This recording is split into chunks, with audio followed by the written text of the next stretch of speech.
నోరు తెరిచి నిజం చెప్పవే. పెదబాబుని ప్రేమిస్తున్నానని చెప్పావా లేదా?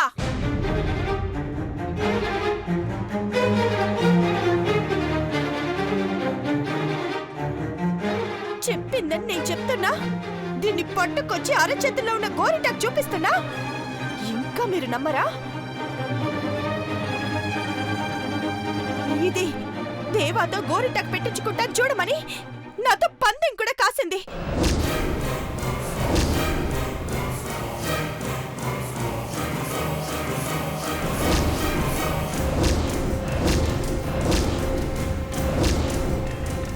రోహిత్తో నీ పెళ్లి ఖాయమయ్యాక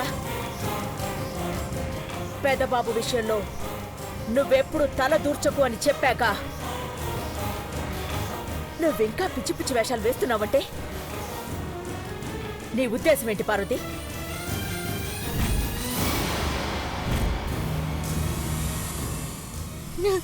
అమ్మగారు అమ్మగారు అని దండం పెట్టడం కాదే, దండించక ముందే ఎందుకిలా చేశావో చెప్పు. కాస్తో కూస్తో శిక్ష అయినా తప్పుతుంది. నాకు దేవుడు లాంటి వారు పెద్దబాబు గారు. నీకు పెదబాబు దేవుడేనే, కానీ జనాలకిప్పుడు పెళ్లి కొడుకు, నీలాంబరిని పెళ్లి చేసుకోబోయే వరుడు.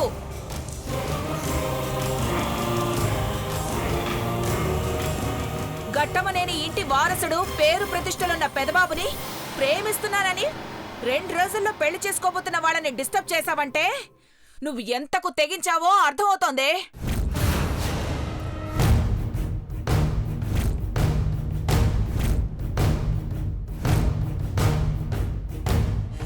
ఎందుకిలా చేశావో కారణం చెప్పు పార్వతి.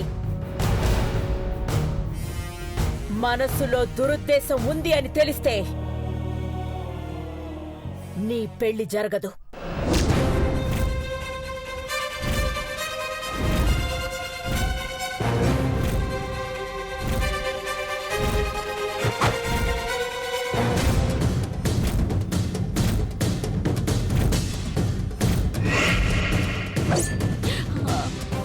అమ్మగారు చెప్పేస్తాను. అమ్మగారు ఏమైనా సరే నా మనసులో ఉన్న చెప్పేస్తాను.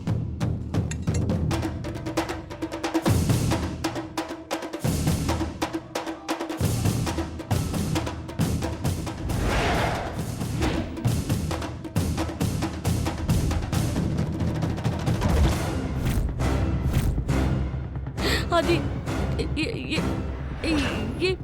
నువ్వు నిజమే చెప్తావని గ్యారెంటీ ఏంటి పార్వతి?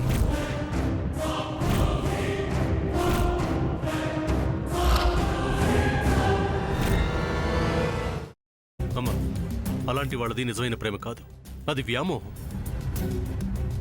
ఎగ్జాక్ట్లీ చిన్నత్త, నిజంగా ప్రేమించుకున్న వాళ్ళు అలా చేయరు. ఎంత మనసు విరిగిపోతే కన్న కూతుర్ని పట్టుకొని మా దృష్టిలో చచ్చిపోయా ఉంటుందా తల్లి? అది సరే అమ్మా, తన కూతురుతో తన మాట అనేటప్పుడు ఆమె మాటల్లో వ్యథ, కళ్ళల్లో బాధ గమనించావమ్మా? పెద్దబాబుకు బర్త్డే విషెస్ చెప్పు కూడా వెళ్ళాం కదా. ఊరికే ఎలా కాలిపోతుంది? మంట పెడితేనో పడితేనో తగలబడుతుంది.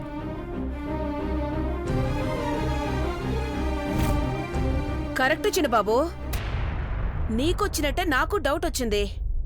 పార్వతే షర్టును తగలబెట్టిందనుకుంటా.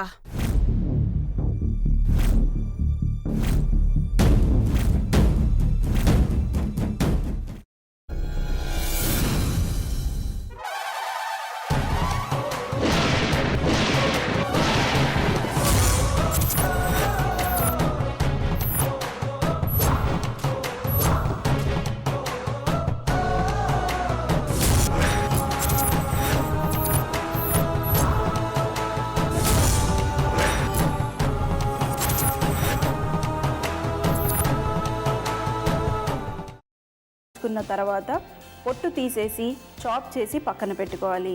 ఒక ప్యాన్లో కొద్దిగా నూనె వేడి చేసి అందులో ఆవాలు, మినప్పప్పు, శనగపప్పు, కరివేపాకు, సన్నగా తరిగి పెట్టుకున్న ఉల్లిపాయలు వేసుకుని 1 నిమిషం పాటు వేయించుకోవాలి. ఆ తర్వాత కాల్చి కట్ చేసి పెట్టుకున్న వంకాయని కూడా అందులో వేసుకుని బాగా మిక్స్ చేసి బౌల్లోకి ట్రాన్స్ఫర్ చేసుకుని అందులో తగినంత చిక్కటి పెరుగు లేదా పల్చటి పెరుగు వేసుకుని మిక్స్ చేసి అన్నంతో కానివ్వండి, చపాతీతో కానివ్వండి సర్వ్ చేసినా చాలా బాగుంటుంది.